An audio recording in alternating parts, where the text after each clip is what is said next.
Assalamualaikum. Assalamualaikum. Waalaikumsalam. Ayah sudah pulang. Fatih, kenapa melamun sendirian? Sampai nggak sadar kalau ayah sudah pulang? Hehe, maaf ya ayah. Tadi pas pulang sekolah ada nenek-nenek yang kecopetan ya. Kasian, tangan dan kakinya luka-luka. Tas dan dompetnya hilang diambil pencopet. Kasihan sekali ya nenek itu. Tapi alhamdulillah ada mbak-mbak baik yang mau nolong dan nganterin nenek itu pulang. Fatih bingung deh, kenapa sih di dunia ini ada orang jahat? Mereka tega mengambil barang orang lain dan menyakitinya. Kenapa sih semua orang gak jadi baik aja? Fatih, setiap orang itu bertindak sesuai dengan keyakinan dan pemahamannya. Orang yang beriman sama Allah pasti paham bahwa setiap perbuatan jahat dan dosa yang telah ia lakukan di dunia akan dibalas oleh Allah di akhirat. Nah, keyakinan, pemahaman, dan keimanan ini terkait erat dengan akidah. Akidah itu terbentuk dari pemahaman seseorang terkait manusia, kehidupan, dan alam semesta, serta hubungan ketiganya dengan alam sebelum dan sesudah dan alam semesta sesudahnya. Oh gitu ya. Sekarang Fatih baru paham.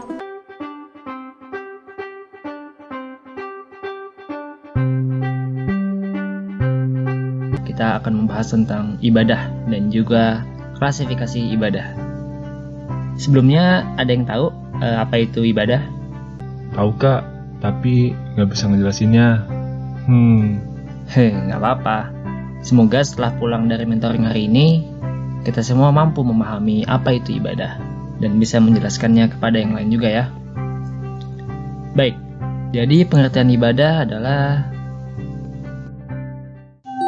ibadah berasal dari bahasa Arab yang artinya menyembah atau mengabdi kepada Allah Subhanahu wa taala. Dengan ibadah, kita berupaya untuk mendekatkan diri kita kepada Allah Subhanahu wa taala. Dalilnya, dan aku tidak ciptakan jin dan manusia melainkan supaya mereka menyembahku. Quran surat Az-Zariyat surat ke-51 ayat 56.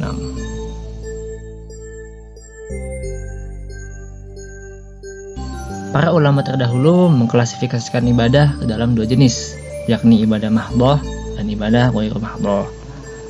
Landasannya yaitu kalau ibadah mahdhah berarti kita melakukannya karena Allah dan kita melakukannya sesuai dengan syariat. Sementara ibadah ghairu mahdhah istilahnya kita berbuat baik dengan maksud, dengan niat karena Allah Subhanahu wa taala.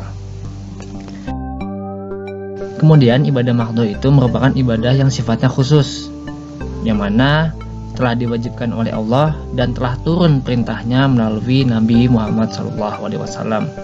Sementara ibadah ghairu mahdhah itu bersifat umum. Jadi segala perkara yang diizinkan atau dibolehkan meliputi segala amal kebaikan itu sifatnya ibadah dengan catatan harus diniatkan karena Allah Subhanahu wa taala. Contoh ibadah mahdhah yaitu ada sholat 5 waktu, puasa di bulan Ramadan, ada zakat, kemudian berhaji bila mampu, kemudian ada berwudu, tayamum, mandi, azan, iqomah, dan lain sebagainya, yang mana ibadah-ibadah tersebut sudah turun perintahnya melalui Rasulullah SAW dan juga jelas perintahnya dan udah dicontohkan oleh Rasul juga. Sementara ibadah ghairu mahdhah itu segala amal yang baik yang telah dicontohkan maupun yang tidak dicontohkan Rasul selama tidak melanggar larangan dan tidak bertentangan dengan Al-Quran dan Sunnah. Namun, amal kebaikan tersebut harus tetap diniatkan karena Allah. Contohnya, kita pergi ke kampus dengan niat karena Allah, dengan niat ingin menuntut ilmu karena Allah. Kemudian kita membeli makanan-makanan sehat karena Allah, ataupun sedekah di jalan Allah, dan lain sebagainya. Ada prinsip-prinsip ibadah mahdhah. Yang pertama, keberadaannya harus berdasarkan dalil, baik dari Al-Quran maupun As-Sunnah. Yang kedua, tata caranya harus berpola pada apa yang dicontohkan oleh Rasulullah SAW. sehingga tidak ada perkara baru atau bid'ah dalam ibadah mahdhoh. Kemudian yang ketiga, bersifat suprarasional atau di atas jangkauan akal. Artinya ibadah mahdhoh ini bukan ukuran logika, karena bukan wilayah akal, melainkan wilayah wahyu. Kemudian ibadah mahdhoh ini azasnya taat. Untuk melaksanakan ibadah ini atas dasar kepatuhan atau ketaatan. Kemudian prinsip-prinsip ibadah ghairu mahdhoh antara lain, yang pertama, keberadaannya didasarkan atas tidak adanya dalil yang melarang. Selama Allah dan Rasulnya tidak melarang, maka ibadah tersebut boleh dilakukan. Yang kedua, sifatnya rasional. Jika menurut logika sehat perkara tersebut buruk, merugikan, dan mudarat, maka tidak boleh dilaksanakan. Kemudian, yang ketiga itu azasnya manfaat. Jadi selama itu bermanfaat, maka boleh dilakukan. Nah, wallahu a'lam bishawab. Semoga dapat dipahami ya, teman-teman. Bakpao, bakpaunya bakpao. Bakpao. Wah, ada tukang bakpao. Enak tuh kayaknya. Jadi lapar lagi nih aku. Kamu sih memang lapar terus. Yuk kita beli bakpaonya, Naomi. Fahmi, jangan lupa tanya dulu ke mamangnya. Halal nggak tuh bakpaonya? Iya. Mang, beli bakpaonya dong. Bakpaonya halal kan, Mang? Halal atuh, Cep. Tuh, lihat di gerobaknya Mamang. Ada logo halalnya dari MUI. Pokoknya mah, bakpao Mamang dijamin halal dan enak. Oke deh, Mang. Minta satu ya bakpaonya, yang rasa coklat. Siap, Cep. Berapa mang bakpaonya? 5.000 aja, Neng. Aduh, uangku ketinggalan nih. Di kantong cuma ada 2.000. Ada apa, Naomi? Ini loh, uangku cuma 2.000. Tapi harga bakpaonya 5.000. Kurang uangku. Oh, begitu. Nih, aku pinjamkan 3.000, tapi besok kamu kembalikan 5.000 ya. Nah, Loh, kok begitu? Memangnya kenapa? Kan aku sudah meminjamkan uangku. Nggak mau kalau begitu. Masa pinjam 3.000 kok harus kembalikan 5.000? Dek. Udah atuh, jangan ribut di sini. Jadi gak belinya? Assalamualaikum. Waalaikumsalam, Pak Ustadz. Wah, kebetulan ada Pak Ustadz. Loh, memangnya ada apa, Mang? Ini, Tat. Neng Naomi mau beli bakpao. Tapi pas mau bayar, ternyata uangnya teh kurang. Cep Fahmi mau pinjamkan 3.000. Tapi dengan syarat harus dikembalikan 5.000. Neng Naominya teh nggak mau. Astagfirullahalazim. Benar begitu, Fahmi? Iya, Pak Ustadz.